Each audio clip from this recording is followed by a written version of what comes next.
Hoje nós estamos recebendo Álvaro Santos e vamos falar um pouquinho aqui de alguns assuntos muito importantes para o produtor. Álvaro, boa tarde, tudo bem? Boa tarde, Fabélia. Boa tarde a todos os produtores que nos assistem. É um prazer estar aqui hoje. Álvaro, quando que a gente começa a falar aí na área da tributação, na área jurídica para o agro, claro que a gente pode ficar aqui um dia inteiro e não esgota a pauta. Mas aí a gente tem a MP do agro, e que gerou uma expectativa muito grande. Depois que saiu, alguns ficam meio tensos e tudo. De um modo geral, o que a gente pode, com que olhos nós podemos olhar a MP do agro? Bom, Fabélia, no meio dessa enxurrada de medidas provisórias, decretos, portarias, inúmeras normas por conta do coronavírus, nós também precisamos ficar atentos àquelas que já vinham tramitando perante o Congresso. E como você muito bem colocou, a MP do Agro foi editada pelo presidente Jair Bolsonaro lá no ano passado, né? Trazendo aí o objetivo de repaginação do crédito rural. Depois que ela foi promulgada, publicada, ela passou a tramitar ali no Congresso Nacional. Ela tem um prazo para que essa tramitação aconteça. E algumas alterações foram inseridas naquele texto original proposto pelo presidente da República. Mas o que a gente nota, de uma forma geral, é esse objetivo de modernizar, principalmente o crédito privado, que é aquele que não trabalha com recursos públicos controlados. A MP traz aí inúmeras mudanças. A gente pode pontuar algumas e tratar, às vezes, com maior profundidade em relação a uma delas, que é o patrimônio de afetação. Mas as mudanças são várias e o produtor precisa ficar atento. A gente destaca a criação do Fundo Garantidor Solidário. No texto original da MP, o nome que foi dado pelo presidente foi Fundo de Aval Fraterno. Mas com essas alterações que aconteceram no Congresso, houve essa modificação de nome. A gente não vai adentrar muito porque necessita de algumas regulamentações, mas funcionaria aí como uma espécie de aval cruzado entre alguns produtores tomadores de recursos. Seria eu avalizo você, você avaliza a mim? De forma assim bem sucinta, seria mais ou menos isso. Seria constituído um fundo através de uma associação ali de produtores, quase uma vaquinha. Ia ser aportado recurso e aqueles produtores que fazem parte daquele fundo, nas suas operações individuais, além das garantias comuns, ordinárias, também poderia dar em garantia recursos daquele fundo. E escuta aqui, deixa eu colocar aqui de uma maneira bem leiga, certo, e você vai me corrigindo aí. Nesse caso, vamos imaginar aí que nós fazemos uma vaquinha, vamos usar essa expressão que fica bem tranquilo para entender, 5 fazem parte. Se um ali ficar, vamos colocar assim, com o nome sujo, ele compromete todos os outros, e aí nesse caso todos os outros fazem de tudo para ele também ser organizado? O que acontece, Fabélia? Tem que ser no mínimo 2, né? Então poderiam ser 5 produtores, juntamente com a instituição financeira e talvez mais um terceiro garantidor. Existem cotas dentro desse fundo que seriam aportadas por esses produtores. Seria necessário uma maior organização de todos. O fato de um se tornar inadimplente não gera uma restrição no nome dos demais. O que vai acontecer é que o credor, geralmente uma instituição financeira ou uma trading, enfim, ele além de executar aquelas garantias comuns que são o aval, às vezes a hipoteca, o penhor de grãos, que é muito comum também, ele pode buscar recurso naquele fundo, né? E com base nesse recurso saldar totalmente ou parcialmente aquela obrigação. Então, quer dizer, acaba que no fundo, eu viro um avalista dos demais. Justamente. Meu grupo. É um aval cruzado, entre aspas, que a gente chama. Esse é um dos institutos, ainda assim, nós esperamos no meio jurídico que venham aí regulamentações trazendo esclarecimentos mais concretos. A lei 13986, que é a conversão da MP do agro, que foi convertida nessa lei, ela traz aspectos gerais. Além do fundo, ela cria aí um novo título de crédito para o financiamento da atividade rural.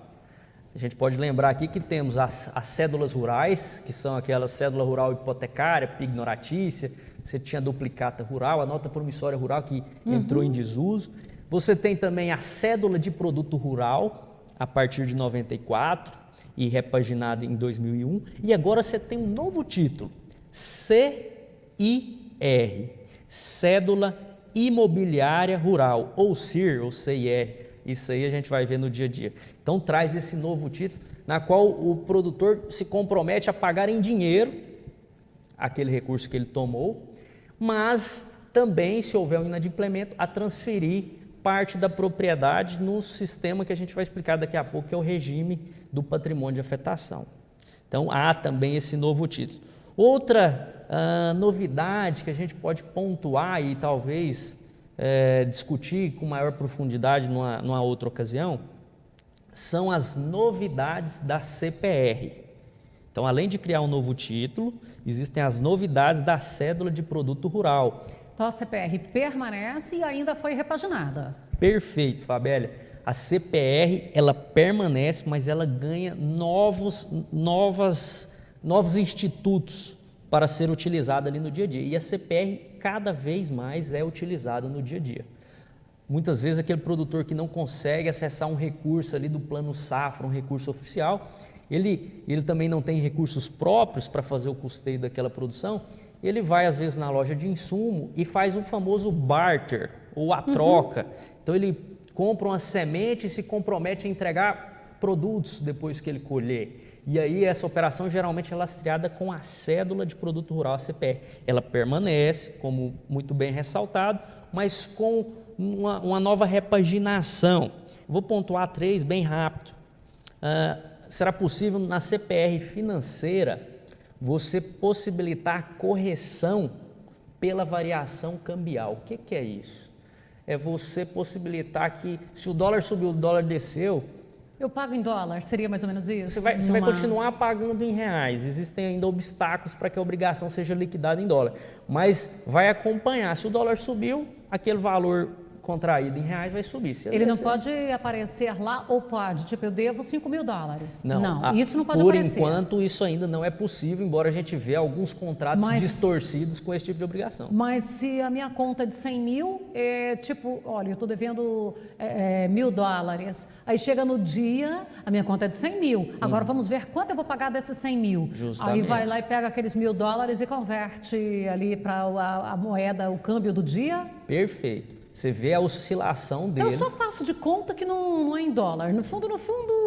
acaba que trocar 6 por meia dúzia, né? Ela só não está declarada. Justamente. Então você vai poder na CPR financeira. Isso é na CPR financeira. Justamente, porque tem a CPR física, que é aquela que o produtor entrega produto. A CPR financeira, ele vai pagar uma obrigação vinculada aos produtos. Então, eu tenho a de produtos, que eu fiz um compromisso lá de 6 mil sacas de soja. Perfeito. Pronto, eu vou entregar 6 mil sacas de soja, independente do preço dela. Justamente. Na financeira, eu tenho aquela que oscila de acordo com o dólar, não é? Eu não vou pegar o juro de mercado, eu vou pegar a variação cambial. Perfeito. E ainda tem mais. E aí, nessa CPR financeira, é possível o credor estabelecer essa variação pela oscilação do câmbio. É bastante interessante porque atrai, às vezes, investimento de fora do Brasil, que muitas vezes fica aí relacionado ao câmbio, mas o produtor precisa ficar atento e buscar mecanismos aí para gerenciar o risco do câmbio.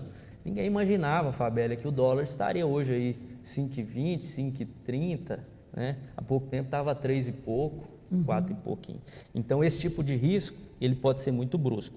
Além dessa CPR com correção pela variação cambial, a CPR escritural, que a gente pode chamar ela quase uma CPR eletrônica, que não vai precisar de um papel, ela vai tramitar, ela vai ser emitida, assinada exclusivamente em meio digital. Se o credor quiser endossar, porque a CPR é quase um cheque, ela é passível de endosso, pouca gente sabe disso, ele faz o endosso junto ao sistema que o Banco Central vai organizar. Então, assim, há essa tendência de migrar os títulos do papel para o meio virtual. Essa, então, é uma outra repaginação da CPR. Uma terceira é que a partir de 1º de janeiro de 2021, existe a obrigatoriedade da CPR serem registradas não apenas nos cartórios, como acontece hoje. Além disso, além do registro junto aos cartórios,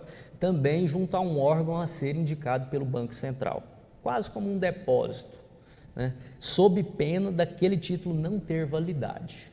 Então, essa é outra novidade muito importante para quem trabalha com CPR. Eu poderia dizer que é vamos falar assim numa linguagem mais clara, um rastreio eletrônico? Perfeito, a expressão resume bem a situação, um rastreio eletrônico, e o objetivo maior é trazer aí uma segurança maior nessas relações, embora você pode onerar talvez o custo do produtor na hora de emitir aquele título.